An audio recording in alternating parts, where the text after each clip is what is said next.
How do you see the industry now compared to back then when you were tip of the spear? It's changed, and it's changed very quickly. Part of it was us just being naive and not knowing exactly what we were doing, and just diving in. I mean, you kind of have to go back in time and really think to what the scene looked like, 'cause it's so different than now. There were no like breweries that people went into. There was Pearl Street, which was a brew pub, and Flying Bison at the time was up on Ontario Street up in Black Rock, and you could go there and you get a growler fill, but you couldn't even have a pint.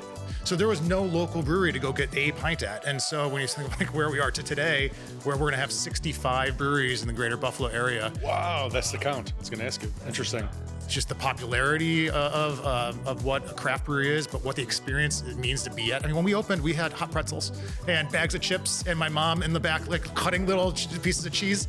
And now we are really truly restaurateurs. You have good food. But we had to. The game changed, and like everybody kept upping the game a little bit, and the experience was continually being pushed of what expectations from the consumers were. And so as much as we're still very about the beer, and we are, and now our cider as well, we are also having to be full-on restaurateurs, and the food can't stink, or else that's just as equal as having a bad pint of beer.